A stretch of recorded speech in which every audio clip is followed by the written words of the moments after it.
Hello friends, मी Reshma. Welcome back to my Marathi vlog channel. तर माझा व्हिडिओ 2 ते 3 दिवसांनी येत आहे. त्यामुळे ज्यांच्यापर्यंत हा व्हिडिओ पोहोचला असेल त्यांनी कृपया प्लीज व्हिडिओ पूर्ण बघा आणि तुम्हाला जर आवडला असेल तर कमेंट करा, लाईक करा आणि चॅनेलला सबस्क्राईब केलं नसेल तर चॅनेलला सबस्क्राईब देखील करा.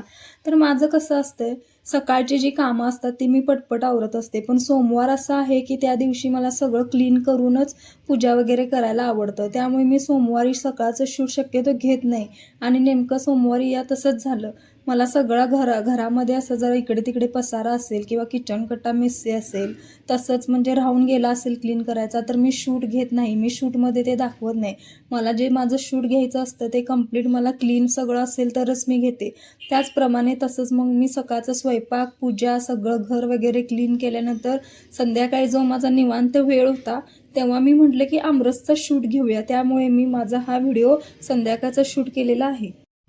तर मैत्रिणींनो, आंब्याचा सीझन चालू होऊन बरेच दिवस झाले आणि मी हा शूट टाकायला लेट केला आहे. म्हणजे सगळ्यांचे आंबे खाऊन झालेत आणि आता मी हा आमरसचा व्हिडिओ टाकत आहे. तर आमरस मला खायला खूप आवडतं. बरेच जणांना आंबे आवडतात. म्हणजे आंब्यामधले जे प्रकार आहेत त्यातले सगळे प्रकार सगळ्यांना आवडतात. पण मला जास्ती करून आमरसच खायला आवडतं. त्यामुळे आज सोमवार असल्यामुळे संध्याकाळी देवाला नैवेद्य दाखवायला देखील होईल म्हणून आज मी आमरसचा बेत केला होता. तर काही जण आमरस आपलं जे रवी आहे त्याने देखील घुसळतात, काही जण मिक्सरमध्ये लावतात. तर मी ते मिक्सरमध्येच केला होता. मी ना इथे तुम्हाला एक आंब्याची टिप सांगते. म्हणजे कसं आहे, आंबा जेव्हा आपण खायचा असतो ना, तेव्हा आंब्याला कमीत कमी 15 मिनटं किंवा अर्धा तास जरी जमत नसेल तुम्हाला, तरी 15 मिनटं तरी निदान आंबा पाण्यामध्ये पूर्ण बुडेल असा तो एखाद्या भांड्यामध्ये पाणी घेऊन ठेवायचा. म्हणजे त्यामधील जे उष्णतेचे प्रमाण आहे ते 50% तरी कमी होतं. कारण की उन्हाळा एवढा चालू आहे, त्यामुळे मी हे सांगितलं. आम्ही तसंच करतो. जेव्हा आंबे खायचे असतात तेव्हा निदान 15 मिनटं तरी आम्ही ते पाण्यामध्ये भिजवून ठेवतो आणि मगच त्याच्यानंतर खातो. आणि हो, सगळ्यांनी कृपया प्लीज काळजी घ्या. उन्हामध्ये बाहेर फिरू नका. कारण की हल्ली रोज बातम्यांना आपल्याला बघायला मिळतं की उन्हामुळे किती लोकांना त्रास होऊन त्यांचे म्हणजे मृत्यू देखील होत आहेत. म्हणून प्लीज प्रत्येकाने भरपूर पाणी प्या, भरपूर रसयुक्त जी फळे मिळतात ती खा आणि शक्यतो उन्हात जायचं टाळा. अति एकदम महत्त्वाचं जर काम असेल तरच उन्हात जा आणि शक्यतो लहान मुलांची देखील काळजी घ्या. कारण की काल का आजच मी एक लहान मुलगीची बातमी वाचली. खरंच खूप वाईट वाटलं बातमी वाचून. त्यामुळंच सांगते की घाम जास्त येऊ देऊ नका. भरपूर जमेल तसं पाणी प्या आणि घाम येईल तसं आपला चेहरा सतत धुवत राहा. तर इथे माझा स्वयंपाक झाल्यानंतर मी बाकीची घरातील बरीचशी कामे केली. झाडलोट वगैरे केलं. कपडे जी टेरेसवर होती ती कपडे घेऊन आले. कपड्यांच्या घड्या घातल्या. त्याच्यानंतर थोडं बाल्कनी झाडून जरा बाल्कनीमध्ये थांबले.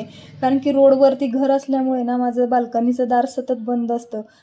अधेमध्येच मी कधीतरी उघडते. मग जरा बाल्कनीमध्ये थांबले. तर तुम्हाला व्हिडिओमध्ये धन्वीत दिसला नसेल तर तो सुट्टीसाठी त्याच्या मामाकडे गेलाय. माझं माहेर इथे जवळच असल्यामुळे आम्ही काय करतो, त्याला 2 ते 3 दिवस ठेवतो. पुन्हा 2-3 दिवसासाठी घरी आणतो. कारण की मुलांची कसं कंटिन्यू जर त्यांना सुट्टी दिली, कंटिन्यू जर अभ्यास त्यांचा आपण घेतला नाही तर त्यांची लिंक तुटते. त्यामुळे त्याला 3 ते 4 दिवस सुट्टी देतो आम्ही. पुन्हा त्याला घेऊन येऊन थोडा 2 दिवस का होईना त्याचा अभ्यास आम्ही घेतो. असं केलं ना तर त्यांची अभ्यासाची सवय देखील मोडत नाही आणि काही ना काही असं अभ्यास होत राहतो त्यांचा. चला तर आता मी संध्याकाळची दिवाबत्ती सगळं करून घेते.